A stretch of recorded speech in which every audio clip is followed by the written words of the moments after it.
What is going on, Summit Chasers, and welcome to the first ever Summit Weekly Roundup. Now, normally these are going to be released on Sundays, starting this Sunday, which is January the 21st, but hey, why not start on a Wednesday? This week we discuss airport bookstores, and let me tell you, it took us to places we did not expect. So sit back, leave your notebooks on the bookshelf, grab some maybe cheese popcorn and a strawberry kombucha, and enjoy the show. We're here to talk about some hot topics. We're here to get some ideas out of each other, challenge each other, and focus on some topics. And today, this is Chrissy's first time talking to us in this fashion. Anyways, you look great. Thanks. You look ready. You Has become ready for today. You brought a couple topics for us. Yes. And there's one that I'm particularly excited to talk about. So let's start with the lighter of the two. So take her from here. Food prep? No, the airport. Oh, okay. Yeah. Well, that one could get deep. That one can get deep. Okay. Well, I really took my inspiration from life. The last couple weeks, I've been traveling a lot. And one of the things that I've really found myself getting into a rhythm around is airport bookstores and just the breadth of topics and content in these bookstores. And so over the last few trips, I've actually been leaving room in my suitcase to be able to pack books to bring them back home with me at the end of my trip. And so the bad part is I typically have more time when I get to the airport to head out to the trip. And so now I'm carrying like a lot of heavy books with me for the whole course of the trip, so that I need to plan it better and just get to the airport earlier on my way home. But yeah, like I feel like the airport bookstores have just come such a long way. It's not just, Stephen King or your beach reads, but this has become probably like one of the biggest business book locations, like concentrated locations around business books. And every type of business is like covered in the airport, which is just so fascinating to me. And it just really makes me want to read all of them. So yeah. There's a lot of great authors that are starting to put their stuff out, and they get released. You see them like on that front, like by the register, by the entrance, like I don't know what you want to call it, like I don't know, but it like attracts people in, and like they get like the impulse buys and stuff. Because you see like the Jeb Blunts, who's like a very big sales guy, the Patrick Lencioni's, which is like the organizational health, the business guys, and then you get like what's his name, Adam Grant. Oh yeah, Adam. The hidden Adam potential. Grant's are there. Yeah, Adam Grant's in there. All that stuff. That's Elon Musk biography. Yes, is I in have there that everywhere. on my to buy. That book is giant. That I have in my bookstores.org list because that has to get shipped to my house. It's so big. Oh, you have it? It's a mammoth of a book. Did you read it yet? It is huge.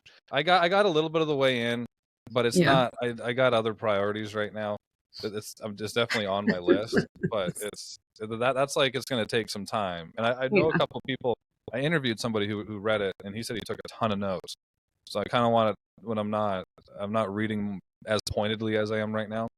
Let that one be more. I just need something kind of, something all encompassing to read, sort of thing. Yeah, I don't think you could say like a light beach read. I don't think the Elon Musk autobiography or biography is a light beach read, but it's like no, definitely not. Yeah, it's just fascinating about how, how are these legends for all intents and purposes, like how do they become, and whatever you think about them, it's just fascinating to hear like what components kind of do they take from their upbringing and all their other aspects of life to become the people they are with such influence on the world. So it's pretty intense. Yeah, that's one thing like you notice like reading those kind of books is like the truly exceptional, like they take every minute from their past and apply it in some way, shape, or form. And Elon Musk is no different. Like he's such a fascinating person. Like he's just like really is like a once in a lifetime. Like did you see that his company Tesla just came out with the robot? Like it's the most advanced robot, and like the fingers, like the hands on it, like they're to the point where it can't perform surgery, but it can like put puzzle pieces together, and it can auto correct itself. So if you give it and it self learns too. So if it walks through a warehouse, it'll walk through once. and it'll run into things. Second time it won't run into anything because it's self-learned. But if you give it a command, or you tell it, hey, I need you to put these blocks from like the red tile to the blue tile, and it does it perfectly. And if it knocks one over, it automatically will take that block that it knocked over and put it upright because it like changed the format or what. It's crazy. It's crazy. But he's not the one coming up with. He's the one pushing it. He's the one pushing the Yeah. initiative. He's the Yeah. innovator, right? He's Yeah. the one that's like dare to dream, pushing people, and then he just knows how to get the right people doing the right things, and then get people rallied around it. Like it's nuts. He's crazy. Yeah.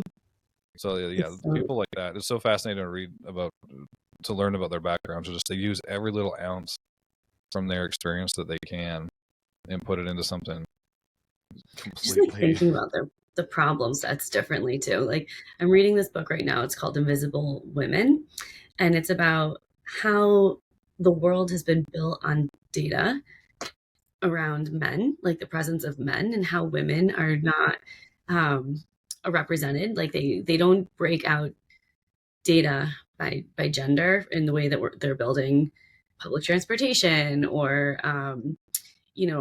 health Health and code. fitness studies too. Yeah, exactly. Yeah. And so it's just so fascinating. And they were talking about minors, like all the way back around minors. And they were saying that like there's such a high presence of cancer in minors, which are typically men. But women don't leave work to go home. They leave work to do unpaid labor, right? So they're either going grocery shopping or they're going to do caregiving or whatever it is, right? They're going on to the next thing usually after they leave work. And so they were saying maybe there's an impact on females in some of these similar, physical locations where men are impacted, but because they're not going right home, like they can't attribute the same illnesses to like the same causes because they're exposed to different environments along the way.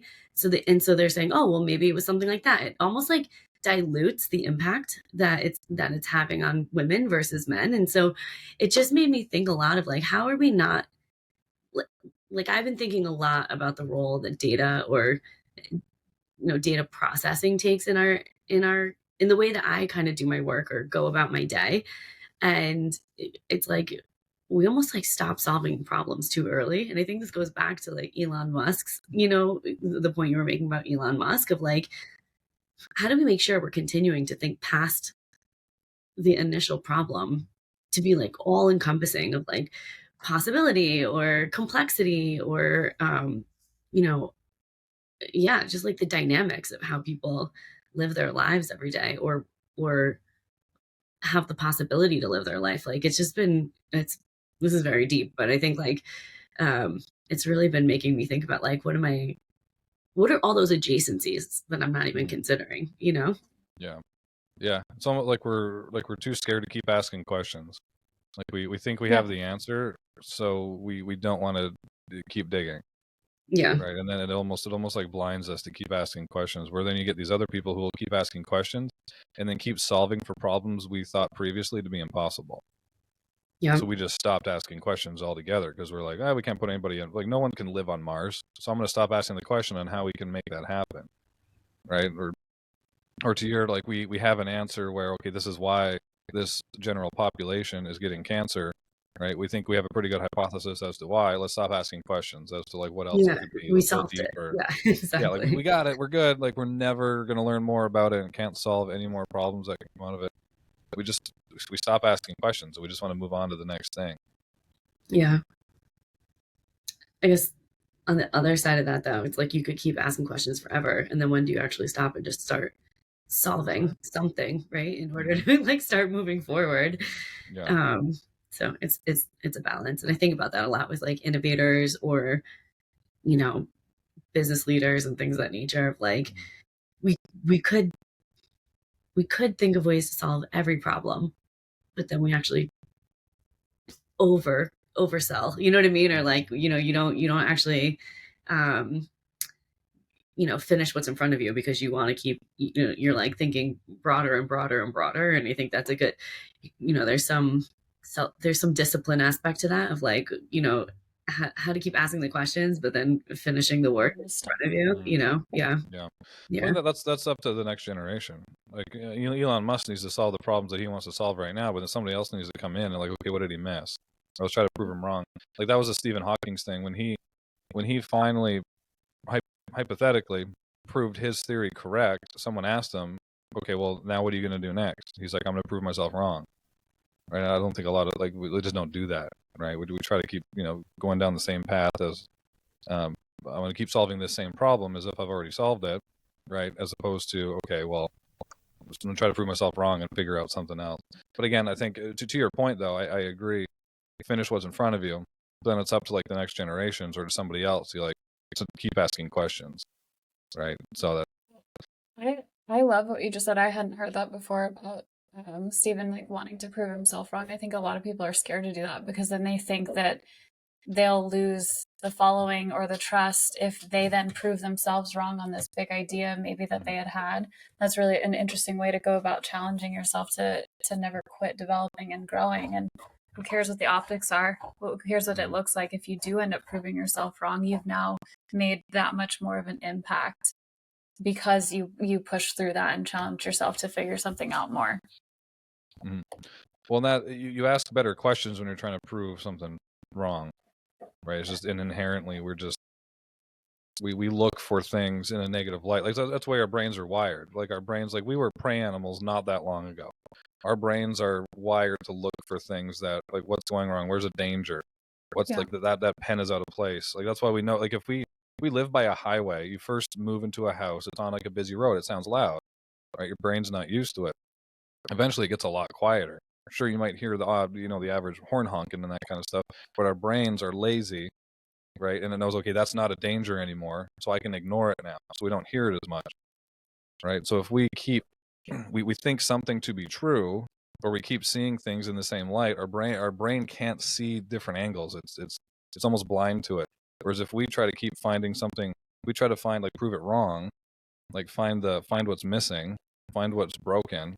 Our brains, it's a lot easier for our brains to notice that kind of stuff. So to ask that question, okay, I'm going to try to prove myself wrong now, right? Like you write a book, okay, I'm going to try to disagree with everything in my book, right? Like but nobody wants to do that to your point, Adrina, because it's an ego thing. Like I don't want to admit that I'm wrong. I'm going to put out another book that proves this book wrong.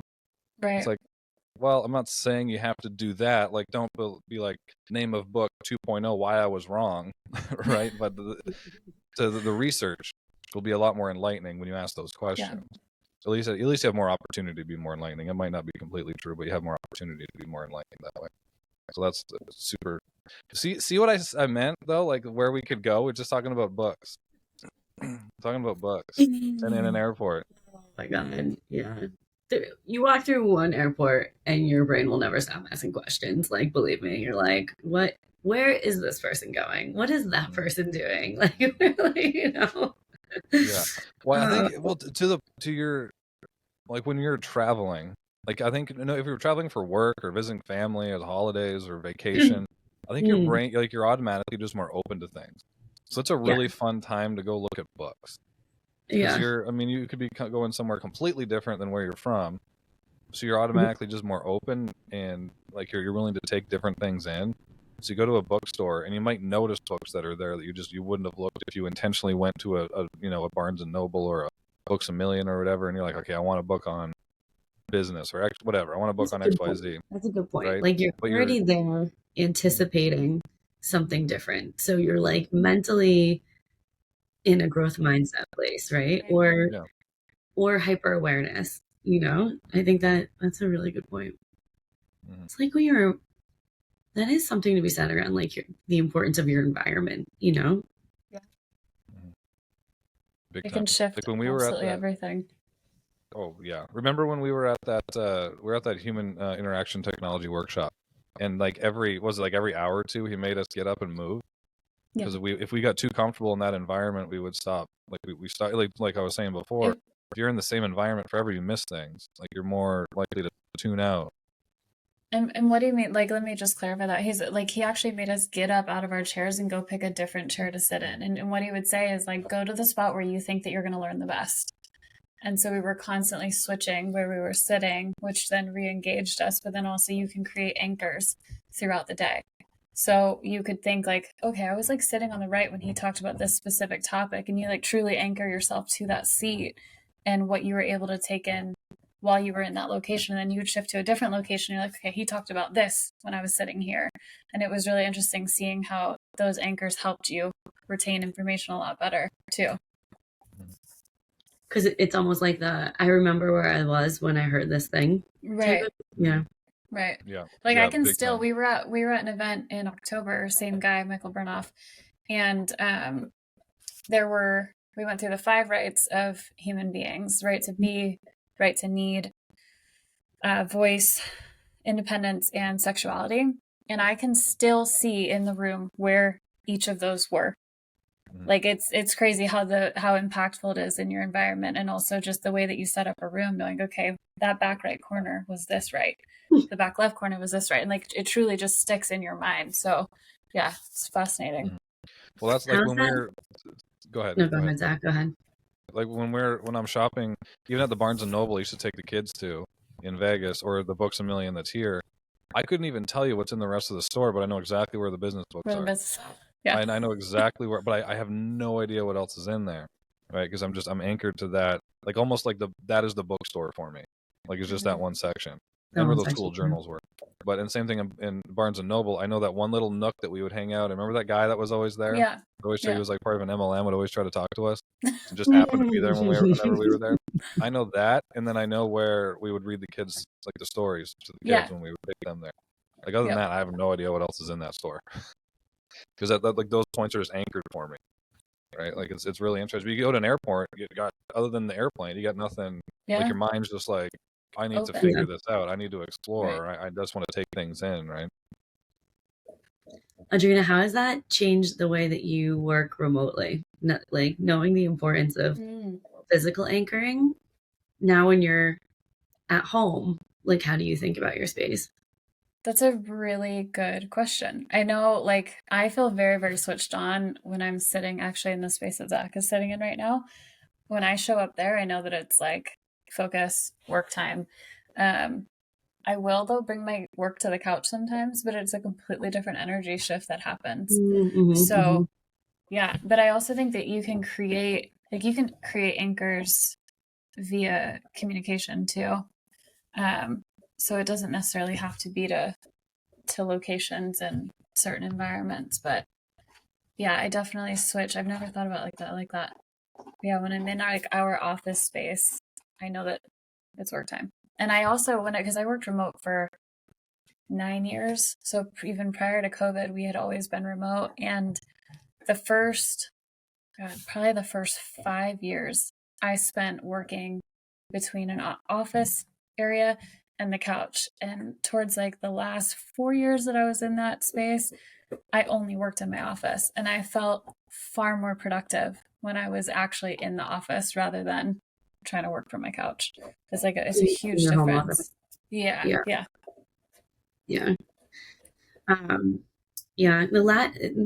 About 2 years ago, we converted one of our spare bedrooms into an office for me, and during COVID, it's like a really long, skinny room. So right now the door is like really close to me, but it's long width-wise, you know what I mean? But I used to be in the room towards the back, so the whole room was in front of me, but it was really narrow on the sides, and that was I just felt like really contained, like back there, and in a way it was like kind of nice because it was like very like tight and like compact and it felt cozy. Yeah. But this way it actually feels like my space was really compressed though, so I really didn't feel like I had a lot of like space to spread out, or I couldn't really walk around my room. And now I've changed the layout and we converted it into an actual office. Now it's really wide, but it's it's not deep, and so that has just like changed the way that I use the space here too. And I feel like I see so much of the things around me that make me feel happy and productive. And it's just like, it's changed I'm by a window, so it's almost like I can see what's going on outside. And I just feel more alert and, aware. So yeah, I think even just like physical space is so important around your mindset. And I think that's what's really been from a corporate standpoint. I think that's still something, you know, like that. I think there's something to be said to dig into, like, you know, how people are using their physical space remotely. And a lot of the conversation was people don't have space. Like, and so Like in New York, dedicated right? space. In New York, Yeah. like it was very hard for people to work from home because if you're in a studio apartment, you are on your bed and you're eating on your couch and you know what I Yeah. mean? Like everything is right there in that room. Um, but I don't think we've really done enough analysis of like how to bring the home workspace and the office workspace closer together for people to really Yeah. help them feel more anchored back in the office because we've changed.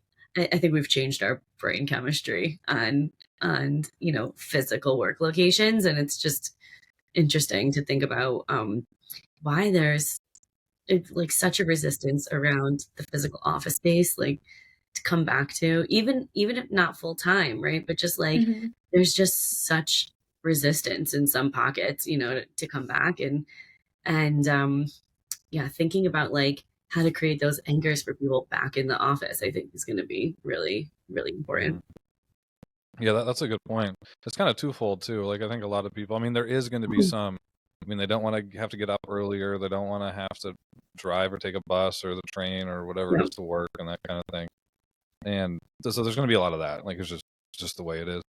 But I think a lot of like we got so comfortable in our homes, like we could truly make it our own. Like I could make yeah, my office space my office space. Like I could put up a poster of whatever I wanted right there. I could have a fridge full of whatever the heck I wanted down here. I could yeah, have a mic. You know what? You could make it your own. And then so you knew when you went into that, like your office, it was like you were there to work, and you optimized it for you to work better, to work best. At least what you thought. Some people not so much, but I think a lot of people think that they did. They optimized it to what they perceived as, and this is the space I need to work my best.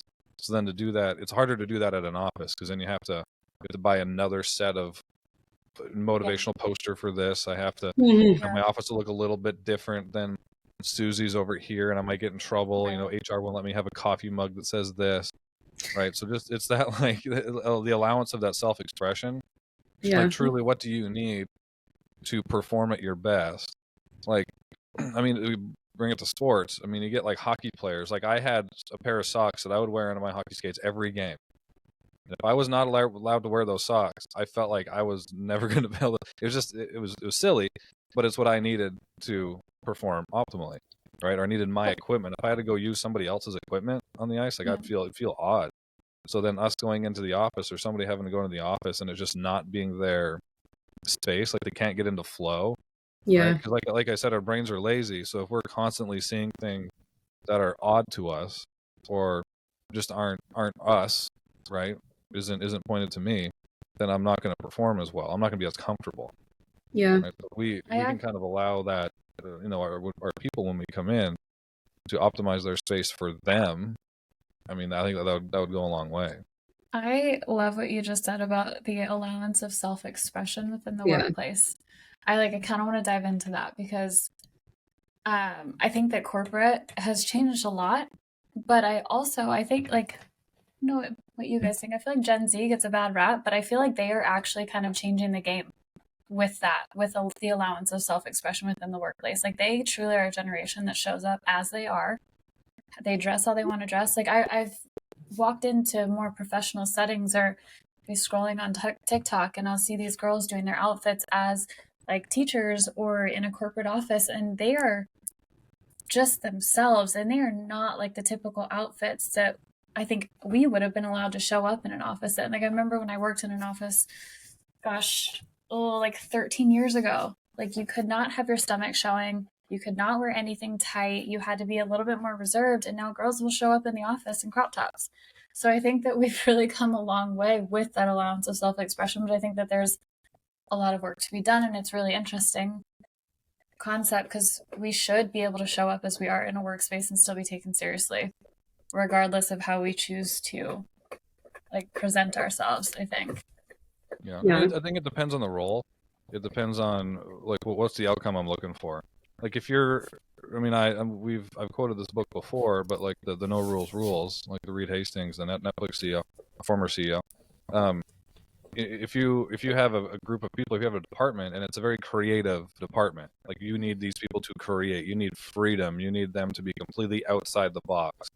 Like that type of department, that type of people, you need to manage them a certain way. Like so that they should be able to show up whatever you need to show up in to be the most creative and to be the most yourself that you need to be. The reason that I hired you, whatever you need to be 100% of why I hired you, do that, right? And then as long as you're hitting your marks and doing this stuff, like I don't care, do what you need to do, right? But then I think there are probably like especially if you're very like client heavy, like if you're in sales and you're very client focused, like you need to present to get the outcome. You need to do what you need to do to get the outcome, right? So I think it's such a weird, it's such a gray thing because like in some cases it's like do what you want to do, be who you need to be to do what you need to do. Like I don't care, just perform at your best. And then you have to take into consideration like relationships with other companies, PR. Like there's a lot of like it's such a gray area. But to your point, I think we have come a long way to where that is allowed and where that actually increases production. And then where it like maybe should, there should be some parameters to like what equation works best to get the outcome we want, and then do that. You know what I mean? Like it's such a weird. It's not weird. It's a very fine. It's like a fine balance though between right. I think we should have the HR expert weigh in on. I know. I really want to hear what Chrissy has to say. God, I want to change the topic like so badly. I'm just kidding. No, I actually was thinking about when I joined today. I have like some HR gear, like a T-shirt that says "I'm calling HR" or like a HR nightmare sweatshirt. So I'll have to start working it into rotation for these topics. Like if we feel like we're gonna like start covering something like an HR nightmare, I'll start like wearing my HR professional gear. I love that. No, but I think this goes back to Zach's comment about optimizing. Like we've optimized for ourselves, like at home, and that's what makes us productive. I think when you're in a group setting like the office, I think there is a piece of like, have you over optimized for yourself versus optimizing for like a lot of different people, right? There's so many different perspectives that you're engaging with. Like a lot of people have all optimized for themselves outside of the office, right? And so I think the fact that this is a communal space and we want to make sure that people are really kind of considerate of what other people like, kind of optimize around, and balancing people feeling psychologically safe to be themselves in the workplace, and feeling like they can represent themselves through the aesthetics like clothing or makeup or hair color or whatever it is. That really I think we've come a long way in being inclusive around like personality and what you were saying around like what it means to be a human being, right? But I also think that there's a lot of different components that people are optimizing for, and I think that's what makes it really hard for an organization to think through like really helping employees understand like in the office you're a part of the whole, like what I mean, versus having that same level of freedom when you're working from home or a coffee shop or even within your team, right? Like when I go on an offsite with just my team, I tend to dress a little bit more casually than when I'm in a meeting where I'm expected to be the subject matter expert on a specific topic, right? And so it's just, out of respect for the content and the audience and things of that nature. But I think that's probably what Zach was saying, just around like the role and what you're showing up for. So reading the room that you're in. And like he said, you present for the outcome that you're going after. By the way, I'm not like a huge advocate for people being able to do and wear what they want and show up as they are. I am. Yeah. Well, No, no, I but got, because it's I a am good. definitely on the side of like, you need to show up as your best self for your role and for your team. Like, truly. I just Yeah. think it's interesting how Gen Z is starting to show up in the workforce, and it's like, They're it's very, so very noticeable. they're so Yes. confident, which Yes. I really respect. Like, I think it's like the opposite of imposter syndrome. Do you know what I mean? Where they're like very Over. confident, you know, I belong Yeah. here, there's a place for me, what I'm doing is high Right. value. Um, you know, I deserve to be here, which that I really, really respect because I think it took Yeah. me, you know, it took me like probably like 5 years within my first company, right? Like at that age, like I felt like I really started to deserve a place like 5 years in, right? In my Hmm. career. And I was with the same organization. When you leave and you change companies, you almost like start again of being Right. like I got the offer. I went through the interview process. Like we agree that I bring value to this organization. But when you're there that first year, it really takes a year to onboard to like the culture, the team, the Yeah. operating norms, like, you know, find your anchors, right? Like, you know, just really kind of understand, oh, I'm 5 minutes late, I'm 15 minutes late for my commute, or like, should I be there 15 minutes early? Like, what are all these like unspoken cultural rules? Yeah. And, you know, even if you have, you know, 15 years of experience, when you change jobs, like you almost like take a step back and you have all these insecurities again. And I really don't see that show up a lot Mm. with Gen Zs. Or like maybe they're overcompensating for that sentiment, you know what I mean? But like that I really respect. And I also respect that they have like what's the word?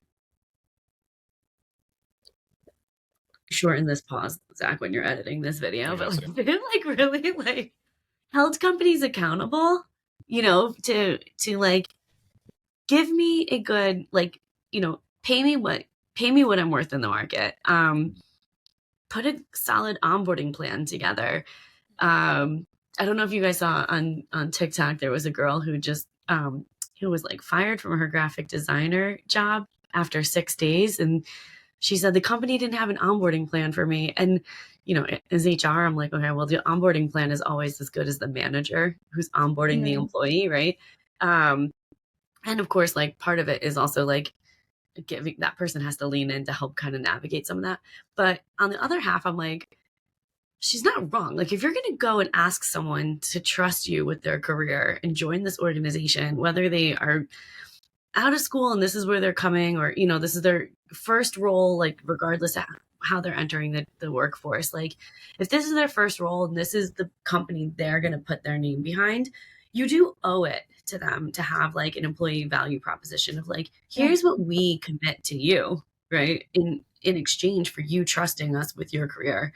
um so that really kind of stuck with me over the last couple of days because in one hand you're like, oh my God, like, sorry you had to watch 100 videos. Like, we have to watch videos every year to like renew policies or things like that.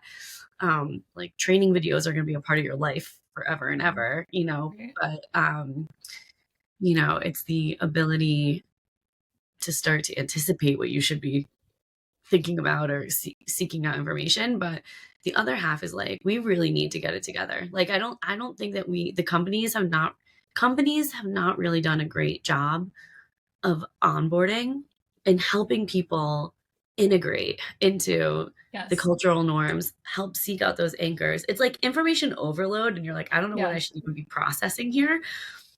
Or, and then sometimes like 6 months and you're like, oh, well, I wish I knew that 6 months ago. You know what I mean? So, um, yeah, I don't know. That was an interesting use case. Yeah, no, very much so. And well, to your point, that's a big miss for a lot of companies is like ramp up time. Like, I bet if they monetize the difference between an employee who they hire, Yeah. who comes in, who is, you know, XYZ far along after 2 weeks compared to like 6 months. And they're like, Yeah. okay, how much more profitable is that employee to the company if we decrease that ramp up time by 4 months? Like, I bet if they saw that number, they'd be like, okay, I want the best people on this. We are going to make the best onboarding process on the planet because The difference between somebody who went through this process and didn't could be hundreds of thousands of dollars in the company's pocket. I mean, it depends on the role, right? But still, for the most part, that could be, even for an SME, like hundreds of thousands of dollars. Yeah. Especially if it's in like a sales role or like a marketing role or even in a customer service role. Because I mean, if you're client facing or customer facing, and if you don't have that onboarding process, like if that's not on point, like you're missing out on so much. You're losing out on business, on referrals, and all this kind of good stuff, reviews. Like, so if they had a better process, I think a lot of these companies that had a better process to monetize, like actually like a return on that hiring investment, I bet they would improve that really quickly. But it's just, it's hard because it's not like I put this in, I get this back, right? It's, you have to get the data over a period of time and see the averages. But that's just not like a super big focus. Yeah. Maybe that's a good topic for me to bring. Like what HR stories are kind of like piquing my interest or like making me think about it. You know what I mean? Like HR story, I like it. Ooh, those are fun. Juicy. Like stories that you've had to deal with or stories you've just heard? No. I cannot speak about any stories that I've had to deal with. Even from like 10 years ago? Well, yeah. The things from the past, I definitely can say. No I had to deal with something like that. Yeah. Nothing incriminating. No, yeah. But even like just like the topic of work, I think is also so prevalent in the media right now. Like even just like, you know, Adrina, like TikTok. Like I'm on TikTok all the time because when I was working at Snap, like first out of loyalty for Snap, I was like, I'm not gonna get on TikTok. This is like competitive. Yeah. But then I was like, all right, I was like, what is on TikTok? Because everyone started referring to TikTok. And what I was also hearing is like a lot of people, I think a lot of people from Gen Z crowdsource information. So they crowdsource from TikTok or they crowdsource from Reddit or Blind, you know? And so for me, I was thinking like, what information are they, like what data insights and data points are they pulling into their mental models, right? So it's almost like to keep up with them or, to kind of have some strategy on how to engage with them. It's like, I feel like I need to know what all these trends are. Like there's so many corporate, like mocking HR accounts on TikTok and things of that nature, which is like really interesting for me because I'm like, what is the experience for employees, right? Like what do they see in the way that we show up in the work we're doing? It's not super flattering, but that's, it's motivation for me to be like, we need to think about work differently for sure. That's actually so interesting. And also like, if you do tune into that, and I think just not outside of HR, right? If any of us were to tune into, the line of work that we're in and actually go to TikTok and see the different points of views of how things are being presented, it opens up a whole world of different problems to start solving too. Yeah. And it gives you a chance to innovate on how you do show up to try to change that narrative. It would be hugely impactful, I think, if other business owners tuned in to see what that was like. Even if, like you said, even if it's unflattering, like that's fine. That's a starting point, right, to work from. Yeah. Corporate culture meets pop culture, and it's never been like a funnier time to be caught in the crosshairs. You know what I mean? Well, no, that's right along on the lines with that, like the Stephen Hawking's concept. Is I'm going to prove myself wrong. We've been doing it this way for so long.